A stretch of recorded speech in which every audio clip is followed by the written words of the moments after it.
Good afternoon, everybody. This is the Passball Show, brought to you by JohnPielli.com. Once again, happy to be with you, the 18th day of January 2018. Here to talk about baseball, sports, and unifying America. And I tell you, coming off of the show from yesterday, still have a little bit of venom and still have a little bit of momentum built off of what I was talking about yesterday. And, you know, we are going to get into some other stuff. We're going to talk a little bit of NFL in a little bit. Hopefully we'll be joined by former NFL kicker Nick Lowery. And I just got to finish off of the points that I was making yesterday. You can talk about in the NBA, the way it's set up with players that almost feel like they have this sense of entitlement. Like they could go out there and they could tell the media whatever it is that they want to tell. And be able to almost whine and cry and be able to get their way. And what happened with the Cleveland Cavaliers, if you weren't listening yesterday, a series of players got in touch with the media, whether the media was seeking them out, trying to bait them into coming up with an answer or a question that was set up to whether the Cavaliers, as constructed, do they have the ability to win an NBA championship. And they got a number of players to say no and publish that as a story. And they published it as a story based off of these quote-unquote anonymous sources. So you allowed the players the opportunity, if they wanted to be able to say whatever it is that they wanted to and didn't have to put their name behind it. That by itself drives me crazy. The fact that somebody can make a comment or somebody can feel like they have the ability to make a comment and not have the balls to stand behind it. And it's unfortunate, but it's kind of the way things are now. And if you listen to the program a couple weeks ago, we were talking about the new generation, and the new generation that's set up with a lot of younger people who didn't have discipline in regards to their parents. And while parents did the best they could to show them the difference between right and wrong, there was no discipline involved. So they knew that they were not going to be held accountable for their actions as they've grown into adults. And now as we follow the world of sports, this is a generation of children that are now playing on all our sports teams that have now flooded the likes of all our major professional sports. And because of that, there are certain sorts of ways that they are not being held accountable for anything that it is that they say or anything that it is that they do. It's obvious that we see the actions that they have. There's no accountability behind it. But now it's gotten a little bit further because the media has jumped in and enabled them to say anything that they want to and not have to put their name behind it. And I've said this 100 times, and I'm going to continue to mention this on this program. The fact that any of us that have been college graduates, any of us that have even graduated high school, we're told when we're putting together a paper, we need to cite every single one of our sources, or else we're going to, number one, fail, or number two, we could possibly get expelled for not citing our own sources. But we have a grand wave of the media today that makes more money than writers and talk show hosts and journalists have ever been paid before. But they don't have to cite their own sources. They can write a story based off of an anonymous source that we don't have to hold that person accountable for giving you any information. The other part of it that I didn't get into yesterday that bothers me is the fact that we have NBA basketball players right now, whether we're talking about this Cavs story, that feel like if they want to, they could send a message to their owner, to their general manager, that they don't think the team is good enough as it is. And rather than talking to their coach or talking to the general manager or having a conversation with the owner, they feel they could use the media to tell the general manager and the owner what they want to tell them. So once again, we're talking about millennials. We're talking about people that are not held accountable for their actions. They've been babied their entire lives. they don't have the skills or the audacity that would take to have a professional conversation with another adult. So rather than deal with their problems, they're choosing to use the media, who is enabling them. The media is allowing them to get their point out that they want to make to the front office, that in this case, the Cavaliers need to make a trade. But nobody's put their name behind it.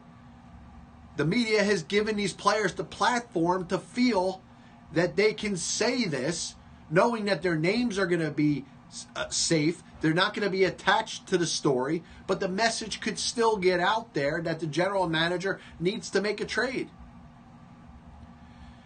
We're looking at society as it is, not just in the world of sports, but in America as we look at it. And there is such a lack of accountability for anybody that rather than call up somebody that you have to tell some bad news to, we could just send a text message. And sending a text message, let's be serious, is not standing up to any of your problems. If you got a problem, you can't make it to work one day, you send a text message to your boss as opposed to calling your boss and standing up to the fact that your boss isn't going to be happy that you're not going to be at work today. But we feel like we can send a text message now. But the reporting, the way it's set up, and you figure reporters would be the ones, they'd be the last line of defense to keep somebody from being able to not be held accountable for their own actions. But the media is enabling this. And it's something that is extremely, extremely frustrating. And I don't think it's going to get any better. I really don't. And I hope at some point there's some level, whether it's parenting, whether it's teachers, whether it's people in our elected offices. And I know we certainly can't trust people that are in our elected offices. But where is accountability going to be taught in America today? And I tell you, I look at this Cavaliers story, and there's so many issues that I have with it. Like I said, from the media, giving the players the forum to say whatever it is that they want and not tie their name to it. And the players who are essentially telling you that they've quit on the team that they have already. These are players that are going to look other players in the eye.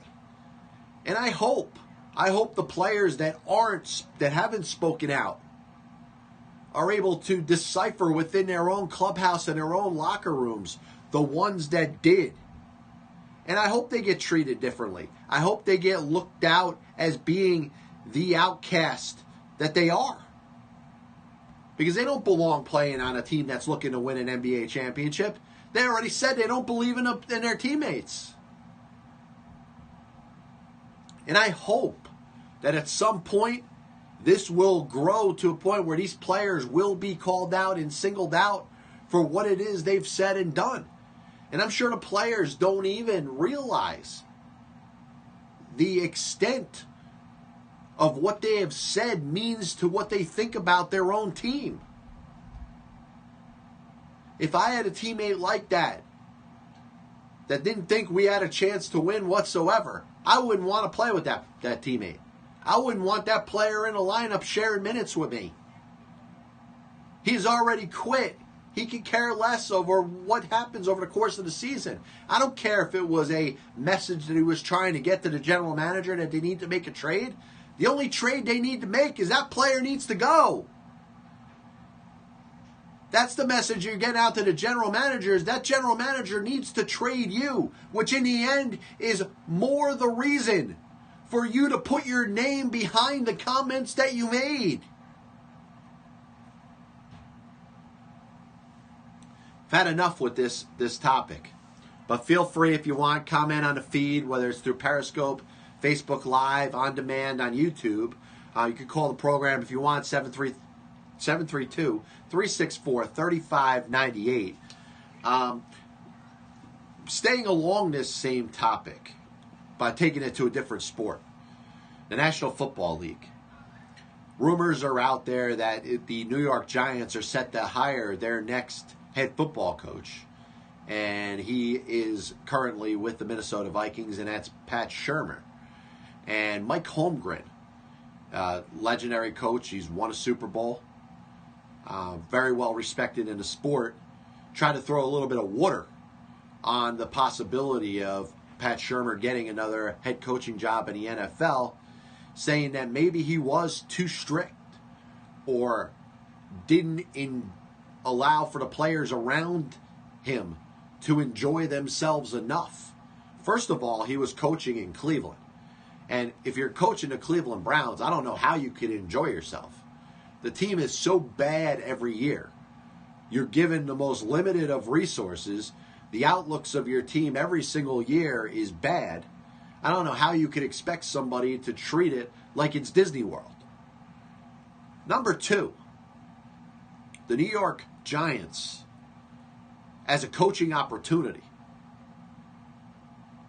The biggest part of that coaching responsibility is going to be to tame the clubhouse, tame the locker room. Did you not see the actions of Odell Beckham Jr. last year before he got hurt? Did you not see the actions of at least 3 players in the Giants secondary? Janoris Jenkins, Dominic Rodgers-Cromartie, Eli Apple. If you're the head coach coming in there, those are problems that you're going to have to face head on. And there's no way that you could face those problems head on without enacting any sort of discipline. The Giants, and hopefully Dave Gettleman agrees with this, are looking for and need to find a coach that's first thing he's going to do is stand up and address the locker room issues that exist with the New York Giants.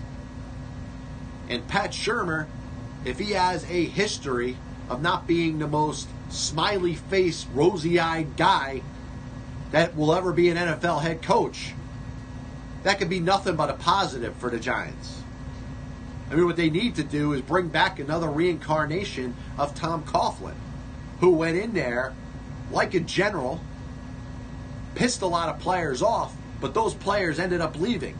And once those players left, once the Tiki Barbers and the Jeremy Shockeys and the other similar players that couldn't handle Tom Coughlin's discipline left, the Giants won 2 Super Bowls. And I don't know if they need to go through the same transformation. Obviously, it's going to start with probably a new quarterback, some new key faces to the franchise. There's going to be some players that have put up numbers for the Giants over the last several years that might end up moving on because of locker room issues. But I tell you, if the Giants hire a coach that's pretty similar to what I was talking about before in regards to the millennial lover, if he's hiring a guy that the first thing he says is, I'm going to make sure the players in this locker room know that I love them more than their parents do, that I love them more than anybody's ever going to love them in their life, that coach should be fired on the spot, because that's the exact opposite of what they should be looking for. And if Dave Gettleman hires a coach like that, he needs to be fired on the spot. Football is a different game. It's different than baseball, per se, or basketball, or any other team sport. It's a man's game. And I understand we have a new generation of people that were not parented while they grew up and were not shown any sort of discipline and were not held accountable for their actions. But it doesn't mean the leader, the coach, the person that is going to take the utmost blame for whether a team succeeds or not cannot be tough on his players. We have not progressed to a generation where players should be babied. And especially when we're talking about football players. This isn't baseball. And you know I love baseball. Football is a man's game. There needs to be discipline. Players need to be held accountable for their actions. And if you're going to have a coach that wants to win over the locker room and be everybody's friend, It's a situation that will be destined for disaster. So if Pat Shurmur ends up taking the New York Giants head coaching job and isn't loved by the media, that shouldn't be his number one priority. And Mike Holmgren, with all due respect, you are wrong with this assessment. Because to be a successful NFL head coach, which you should know because you've been one, you have to have some sort of standards. There has to be some sort of disciplinary chain. Players have to be held accountable for their actions. And if the Giants bring in somebody that isn't willing to get to the roots of those problems, he's not going to last very long. And this team ain't going to get any better. For the Giants, the inmates were running the asylum. That's what cost Ben McAdoo his job. And his choice to have selective discipline as opposed to progressive discipline did him in. The fact that he decided to pick and choose the players that he was going to be tough on. Odell Beckham can make like he's defecating after scoring a touchdown, can end up doing whatever it is that he wanted to do and not be held to any sort of standards. But if you're a defensive back, you're going to see the lion come out and see how tough Ben McAdoo could be. That's where he lost the locker room. And of course, his choice in the handling of the Eli Manning situation to end his consecutive game streak and start Geno Smith. Everybody was on board.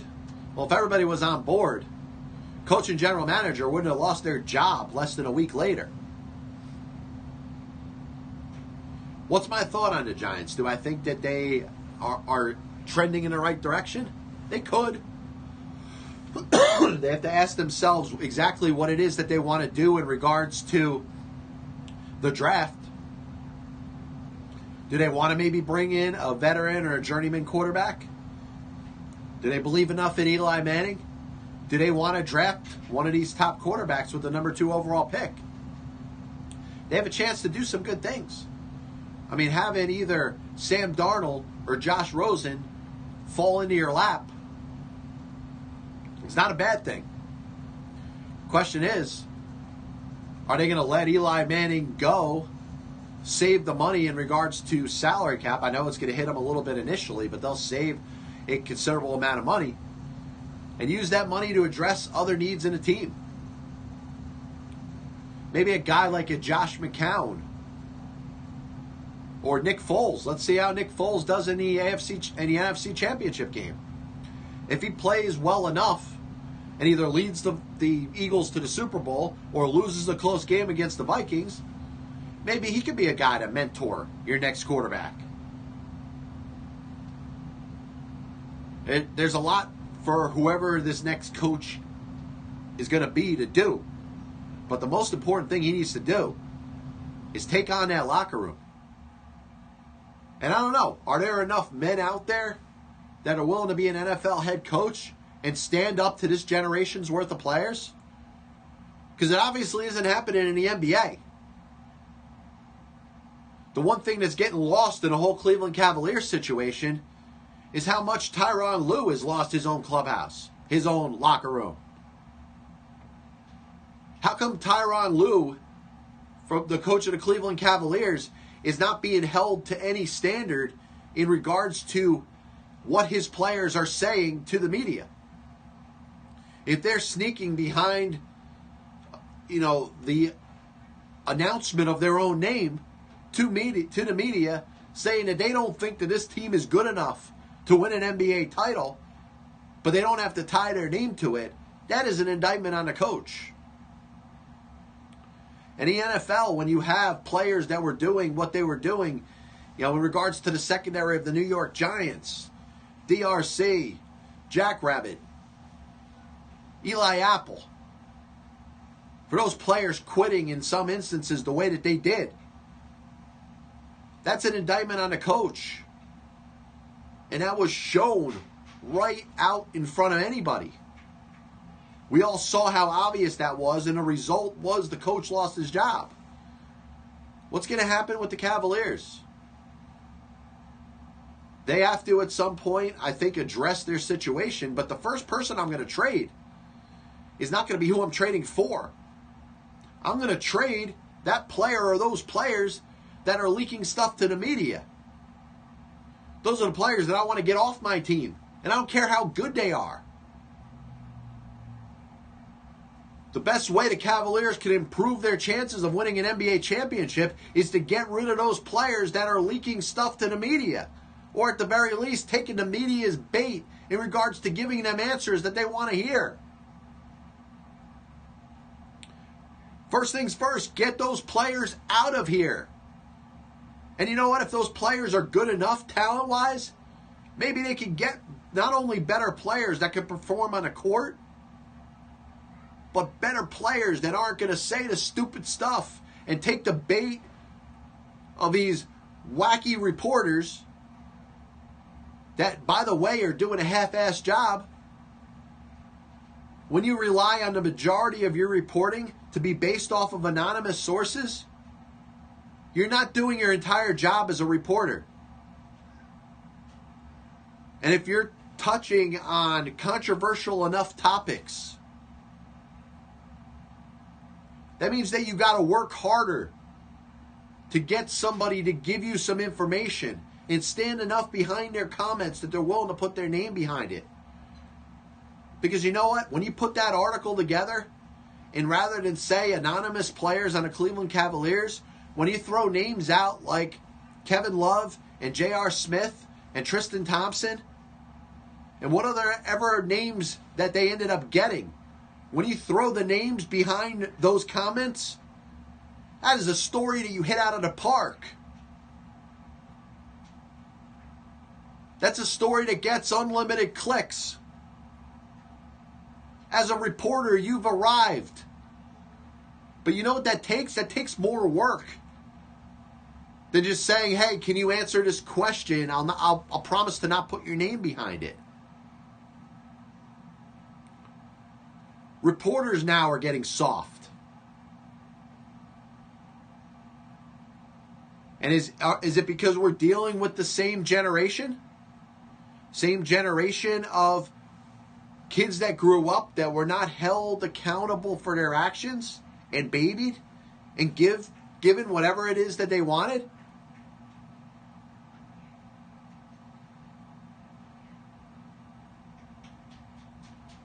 Reporting is going down the tubes now.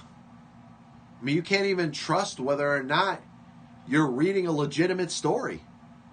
How many times, not just in the world of sports, but do you see a story completely contradicted by two different media entities that are all telling the same story as if it's fact? You know right off the bat, one of the stories can't be true because they just reported the same story in the opposite way. If we're talking, let's say, black or white or life or death, one person could be reporting that somebody is dead. The other person could be reporting with the same confidence that that person is alive. One person is telling the truth and the other person isn't. But that's journalism today. Journalism is based more off of opinions now as it is facts. Listen, sometimes you're not going to be able to write a story that everybody's going to love. But in the older days of reporting, what you could respect about it is at least you knew it was true. You may not like what you're seeing, but you knew it was based off of facts.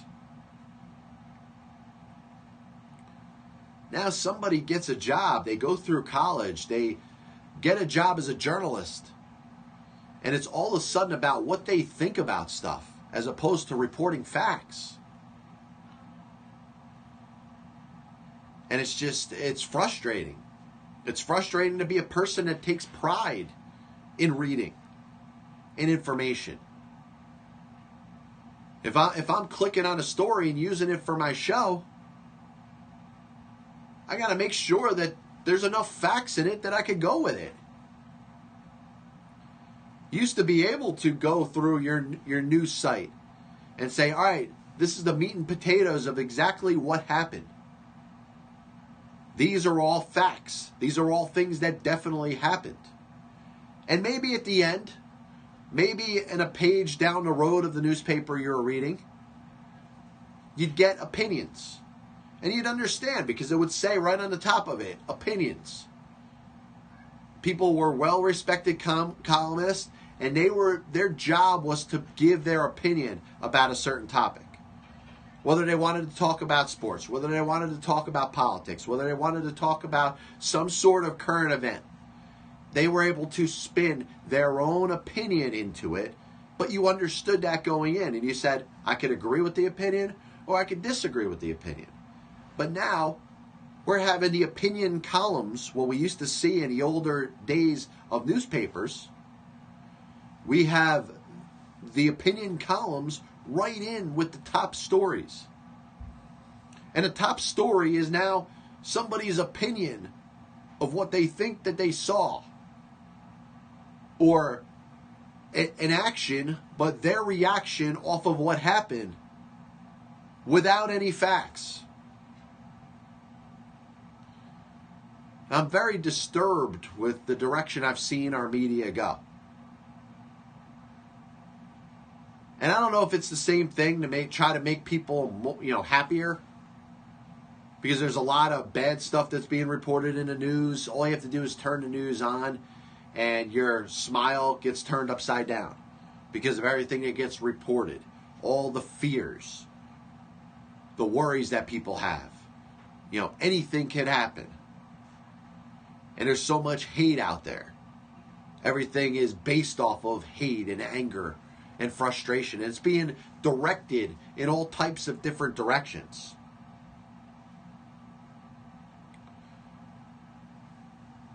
I don't know where it has come from. And I don't know the reasons why reporting has gone in the direction that it has. But there's plenty of negativity that's out there that is an actual fact. So I don't understand why we've gotten to a point where we want to throw our opinions into facts. Yes, there is that time for it, time and place. The opinion column. Or the little sideshow that goes on after the reports are made. Hey, we got our panel here. They're going to discuss their opinions on this topic. But now it's mixed too much in. And as you're following news, even as it pertains to the world of sports, and this is finally where I've jumped on and I feel the need to have to address this. Because it's impacting our sports world too. And lousy journalism, which we know has existed for years, is taking over to a point where you can't even get your information anymore. Does anybody need to read the story about the anonymous player or players or prominent players for the Cleveland Cavaliers that don't think they have the ability to win an NBA championship? Once again, it would have been a story if it was Tristan Thompson said this, or J.R. Smith said this, or Kevin Love said this, or for some reason LeBron James said that. If somebody had the balls to put their name behind the report, it would have been a story.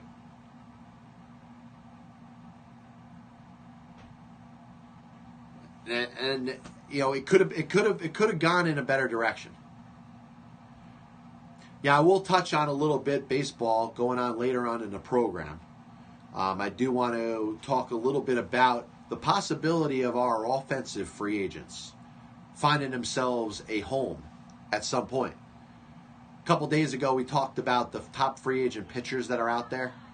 We spoke about Jake Arrieta, Yu Darvish, Alex Cobb, and Lance Lynn. And I came up with 4 very distinct destinations where I feel, as we hit the halfway point, here on the Pass Ball Show. Once again, this is John Pielli with you. We're talking a little bit of baseball as we get set for an incoming guest. But as we finish the show today, we're going to talk a little more about the top free agent offensive players. And I think the word collusion has to be thrown out there. Now, I don't know if it's definitely going on, but I think there is some variation of collusion.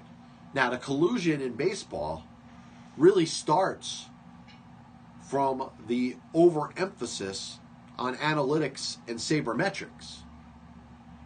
It has forced owners and general managers to realize, and this is going back to Billy Beane and Moneyball, that certain production, which was costing a lot of money in Major League Baseball for a series of years, can be supplemented with players that are going to cost less. And it started over the last couple of years with relievers. You saw starting pitchers were going 7 to 8 innings, then down to 7, down to 6. Now, if you could get 5 innings plus out of a starter, it's considered, the guy gets a pat on the back and is considered to have done his job. Relievers were costing less money than starters, so teams were flocking their bullpens with guys that were throwing 95 to 100 miles an hour. Not all these guys were costing a lot of money. Now, the demand has gone up for relief pitchers. The supply is getting a little bit lower. So these pitchers have been compensated a little more. And if you could say there's one facet of the free agent market in regards to Major League Baseball this offseason that has gotten compensated, it's relief pitchers. And what we'll do is we'll put that on hold, and we're happy to be joined by longtime NFL kicker Nick Lowery. Nick, John Pielli over in New Jersey. I appreciate you having a couple minutes. Hey, happy to join you. It's 71 degrees here. I always love to rub it in with my friends from the East Coast. Well, you know what we could actually do with that? We could try to absorb the positive vibes over what good weather would be and try to feel it with you, even though we're freezing our you-know-what's off. Yeah, and we can also project the difference between the playoff game if the Cardinals here in Phoenix were playing this weekend here versus, let's say, the Philadelphia Eagles against Minnesota. And as a kicker, trust me, I know which one I'd prefer. No, absolutely. And you know what? It'll lead me right into my first question. How much over the course of your career did you feel that weather played a role in your preparation and your overall performance on the field? Well, what I try to do when I coach kickers, and also just the analogy is true for everyone in life, is whatever your skill set is, the more when you prepare and the more you realize doing your homework is the best thing, because it helps your mind be able to focus when it's not necessarily so into it, so that when it is motivated, it is emotional, it's absolutely present. So it builds that muscle. And the way you do that is not just visualizing, but it's also finding a way to develop that sort of sensory memory rehearsal, if you will. So you're saying, I'm out here now, I'm playing, the New York Jets, or I'm playing the Denver Broncos, and it's windy, it's raining, it's muddy.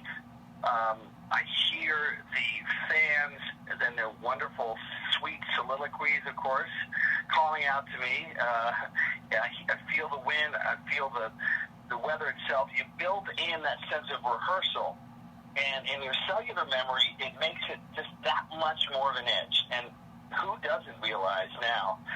To me, it's even more obvious when you watch how difficult it is to make a call in slow motion with a replay. Who doesn't think that the NFL is decided by inches, decided by the Kansas City Chiefs, where a pass from Marcus Mariota gets blocked and comes back to him.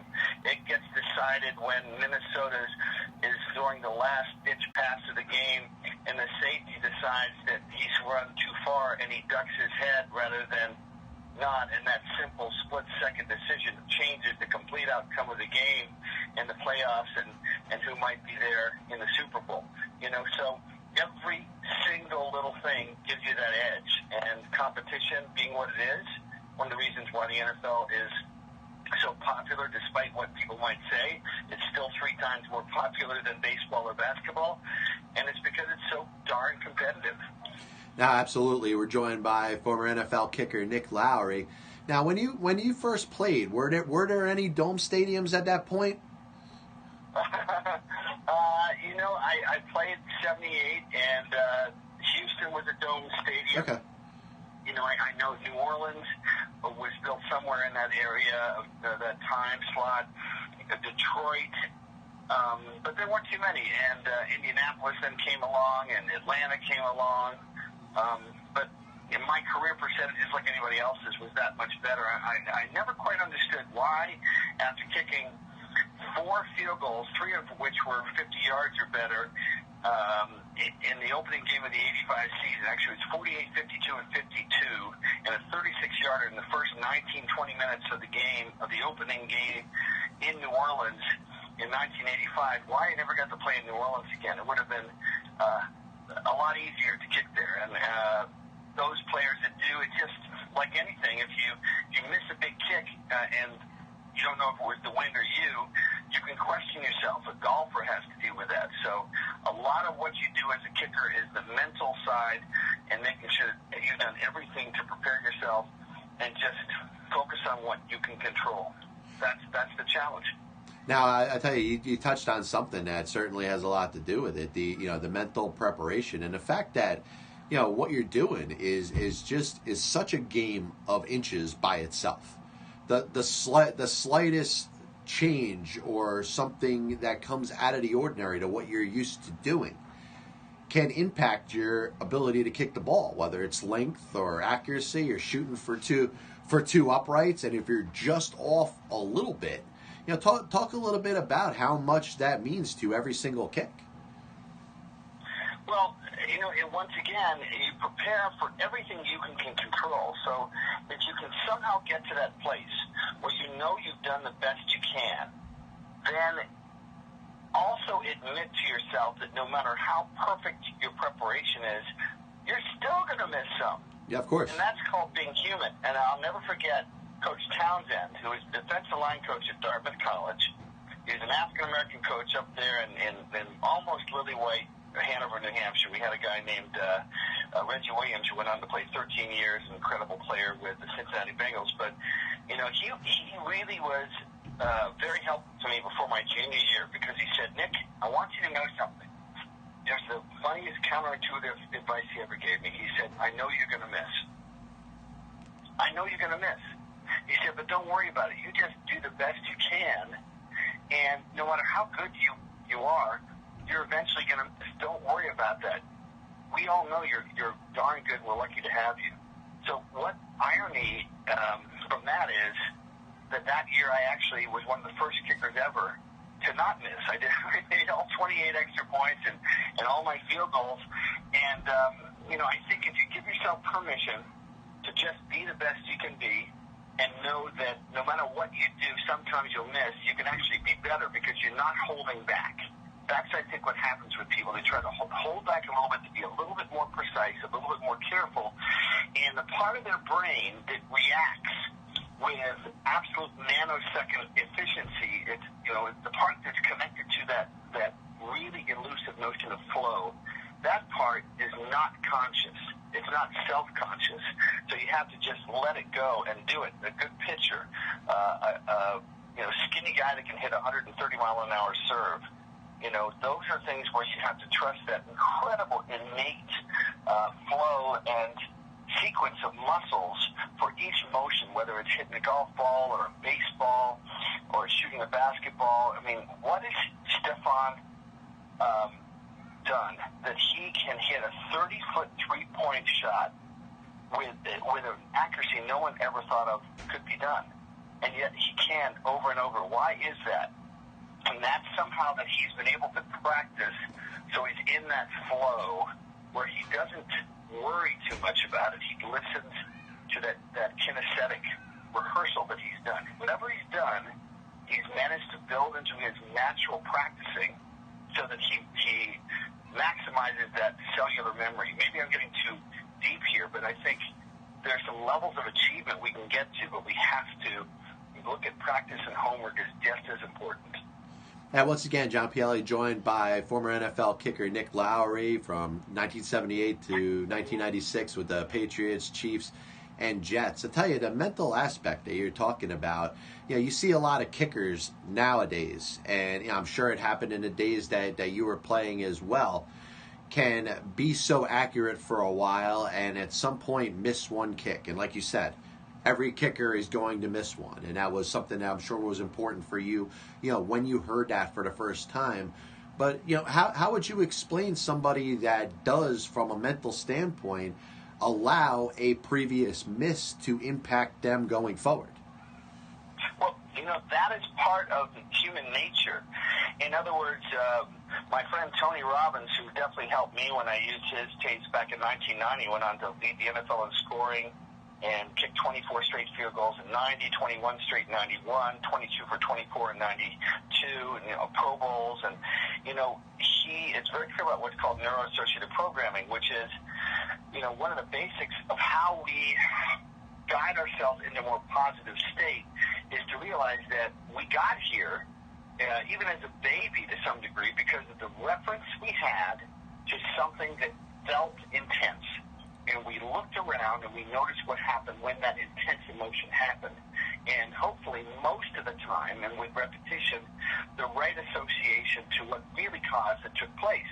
But almost all of us have some misassociations.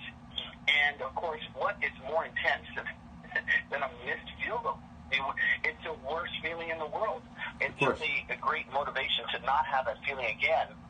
But what happens, and I had a feeling this would happen with Blair Walsh for Seattle, because he'd missed that field goal in horrible cold conditions from Minnesota a few years ago. And now he's playing for Seattle with Mr. Positive, my former head coach, Pete Carroll, who I think really thought he could help him, and he did to some degree. But then that emotional state, that level of fear, that level of pressure, had not been approximate to the exact same pressure that he felt during that freezing cold game in the outdoor stadium in Minnesota when he missed the kick. And so you have to do the reference to answer your question, to get that old memory, that destructive old memory, that something really bad's going to happen because this pressure, I remember this pressure from before, and something bad happened before, and so you look for it, and you almost expect it. So you have to do exercises that reverse and confuse your cellular memory so that when those moments happen again, that thing doesn't spring to your mind. And obviously, the more times you're successful, the more it comes back in a good way. But you've got to rehearse that, and you've got to rehearse it by putting some level, what I call healthy, as opposed to neurotic pressure on yourself in practice. And when I did a show called Head Games Radio every day for 3 years on Sirius Satellite. And I talked to Bart Connor and some people that had perfect 10s in gymnastics and, great golfers. And there was some level of consistency in what they said, which was, if I don't make practice like a game, I can't turn on that cellular memory when I'm in the game. I'm just back in practice. So I relax and trust that flow, trust being aggressive and assertive. And I'm kind of talkative today, so I'm just going to close that sentence with, the last 2 years of my career, I would say to myself as I'm approaching the kick, the ball snapped back 8 yards, caught, put down, spun, and kicked in 1.25 seconds. It's actually not spinning for 1/10 of a second while you're moving towards the ball. Wow. What's going through your head in that split second is everything. You could have made 1,000 straight kicks from 25 yards or 35 yards or whatever. It doesn't matter. You got to have that triggering thing just to be relaxed and react. So I would say to myself, left foot, because I was a right foot kicker, so I'd plant my left foot right at the target, make sure I kept my head down, and then I'd say explode. And that seemed to work for me better than anything had before, because explode to me meant be aggressive. Don't try to kill the ball, but attack the ball. It's when you're being too careful that other muscles, the groups get in the way. And your fastest natural power, and when you hit the ball, you hit it, you strike it, it fights the wind better too. And when the ball is going its maximum speed, that you can hit it, it won't slow down or be pushed right or left by the wind quite so so much because it's going faster and harder and truer. But if you're holding back a little bit, then instead of the ball being pushed maybe at 35 or 40 yards, as it begins to, let's say, go into a 20-mile-an-hour wind and you're in Philadelphia, like what's going to happen this weekend, maybe it starts to be pushed at 30 yards. Instead of being pushed 5 yards, it's pushed literally 10 yards right or left. So those are little things that add up to big things for a career, because every kicker will look back and say, God, if I had this one kick back, you know. Of course. And that's true for a lot of players, you know. Think about that safety for New Orleans. And at 21 years old, he has a long career ahead of him, but his biggest job of his entire life will be to put that mistake behind him and keep doing what he knows he can do. Yeah, and hopefully, you know, he's got a long opportunity to play, and his future does look pretty bright. So there's a good chance that he'll be able to do something about it, and that's what's great about sports. You know, the chance and the opportunity that exists, that you could have a moment like that, and then, you know, turn the card the other way. And that's what he's going to have to do, and he's going to have a way for to confront that memory way before it happens again, so it doesn't keep repeating itself. Because he's a talented guy, and it's pretty rare you have a 21-year-old, you know, playing safety, playing center field. But anyway, all of us have those moments that hold us back or get out of the way that allow us to take our lives to a new level. And it's a daily thing. It's a daily intentionality. I'm actually featured in a movie now called Think and Grow Rich, The Legacy. And we're doing a big event in March in Atlanta with 14 people, including myself. And I'm really excited about it because these processes, particularly starting with what the kicker has to know, which is how to focus, those things, what we choose to focus on, are the crucial things in life. You know, hopefully we align our focus with things that we love doing. We love doing. Maybe it's, you know, doing a radio show every day with somebody interesting. Maybe it's writing something that no one else has expressed before, or painting, or maybe it's just helping a homeless person and doing it on a regular basis. But those things fill us up, and that's what keeps life fresh and full of positive energy and the sense that we're growing. And that's my passion today. Now, that's fantastic. And once again, we're joined by Nick Lowery. I just want to hit you up with two more questions, and I appreciate you having the time. It's been great chatting with you. You know, going back when you were younger, was being a place kicker in a major sport like football something that you desired, or was it something that kind of came to you through playing other sports or even playing football? Well, one of the things that's happening in sports today, every Friday I used to do that show with Fred Eng from the National Alliance for Youth Sports. We talked about how back in 10 years ago, it's even more so true today, that kids are being forced to be sort of mini professional athletes because of the money and the pressure and also the expense of going to college. And what I was lucky enough to be able to do was to play lots of different sports. I played tons of soccer. My dad was literally the chief of station for the CIA way back during the 60s in London. And I played soccer when England won the World Cup. And then I played cricket, and I played rugby, and I played these different sports. I swam, and then I played a lot of basketball, and I played a lot of baseball. I actually played college baseball and football. And I knew I had the ability to, I was MVP of my high school team twice. We were beat champions. I had a 1.0 earned average as a freshman on the freshman team at Dartmouth. And I thought I had a chance to play baseball. But what I loved about pitching, but also kicking, was how important the mental side was. Outthinking the batter, being focused, being, totally on the same wavelength with your catcher, being alert, dictating the action, and also being on an emotional island as a kicker and looking at that office out in the middle of the field and managing that. And I think that's what gave me an edge and allowed me to not give up when, John, I was, cut by 8 teams, 11 different tryouts and rejections, but then tried that 12th time. And if I hadn't tried that 12th time, I wouldn't have played an additional 17 years. Played with the Patriots for 2 games, wasn't quite ready, won both games, missed 1 field goal. That was enough. But then I came back and kept learning, and I think when you combine focus with passion and persistence, those 2 P's are so incredibly important. It's amazing how how when you can be bad at something, if you stick with it, you can become pretty darn good.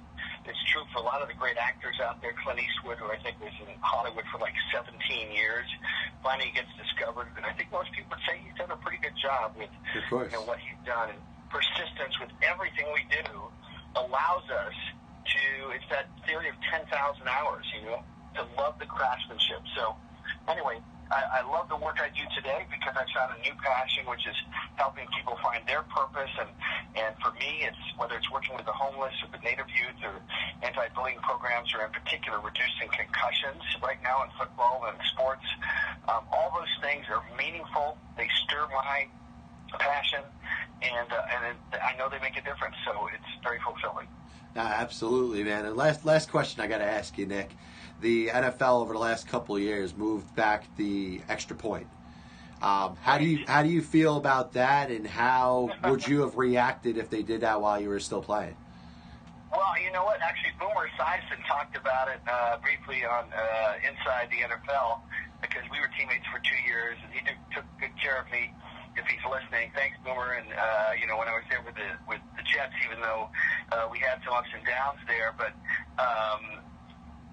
what I would have done is I would have at first been, like every other kicker said, oh, there's even more pressure on us, right? It's a 33-yard field goal, not a 20-yard field goal, essentially. But then, after a couple days, or maybe sooner, I would have thought, I have the highest percentage in the history of the National Football League from 33 yards. I was like 97%, whereas the average was like 92%.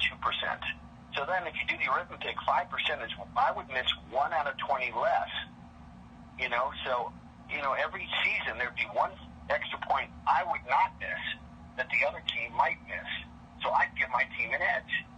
And so I just have to keep doing my job, and over the long haul, I'd keep giving my team that extra edge. And one interesting thing is that I'm sure we can prove it in chaos theory is how often does that one little extra point favor, and play out in the outcome of the game itself? A lot more often than you'd think, in the strategy, et cetera. So it's an important thing. I think it was needed, and I think it's made the game better. And it's definitely going to be an issue in the cold weather games this weekend. No, absolutely. And I tell you look at it from a lot of different perspectives. You mentioned the 1 point.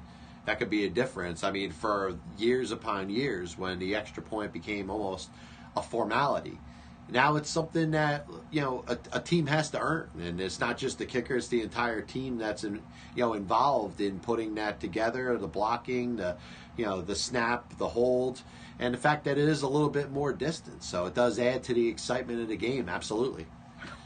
Yep, it does, and I'm kind of excited. I think it's really neat that 4 teams are in it. Obviously, the Patriots are much more experienced than Tom Brady than anybody else, but you got 3 quarterbacks, and teams that haven't had a chance for a very long time.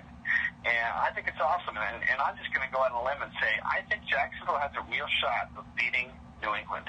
As hard as everybody thinks it is, with everything going against them, there's something magical about Jacksonville, the toughness they have as a team. And likewise, I think both Philly and Minnesota are very good teams. Minnesota, they both have incredible defenses. And when you have a great defense, you're always going to be in the game. So I think these are 4 teams that deserve to be there. I wish my Chiefs were there.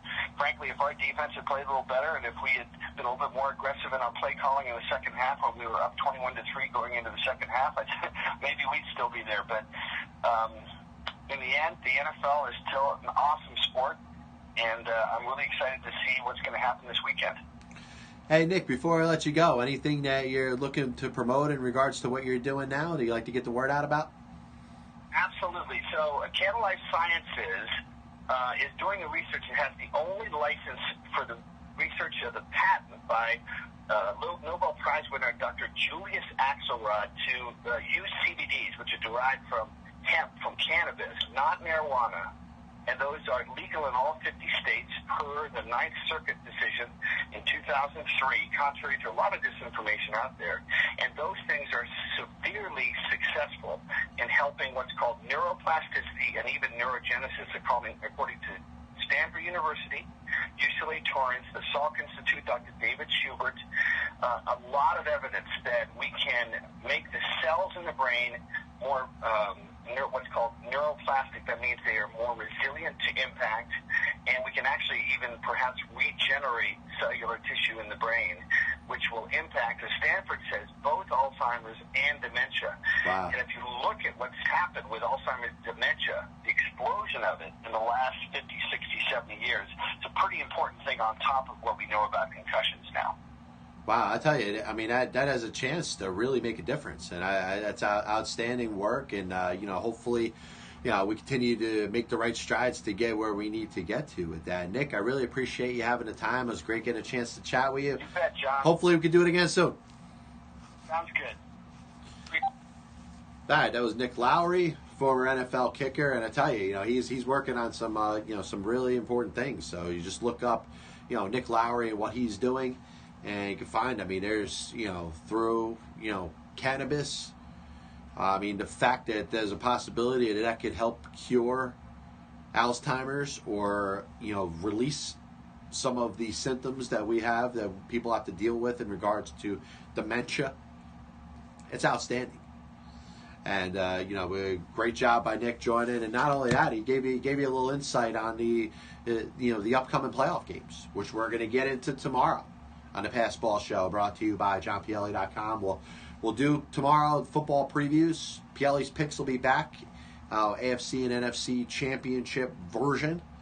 If you missed my Pielli's picks from yesterday, we did the top 4 free agent pitchers. Yu Darvish, Jake Arrieta, Alex Cobb, and Lance Lynn. So you can stay tuned, whether it's through Periscope, Facebook Live, or YouTube on demand. Figure out exactly where I got players going.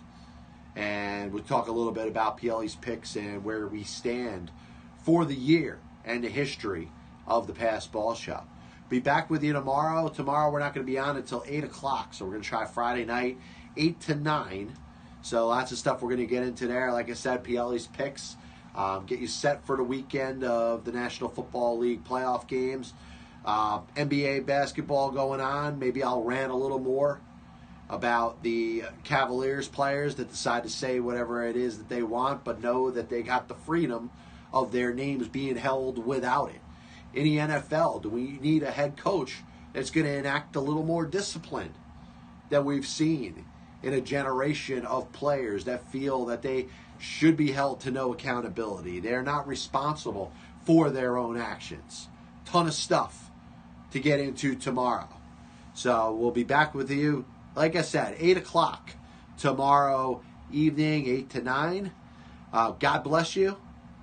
And as always, I'll see you on the other side.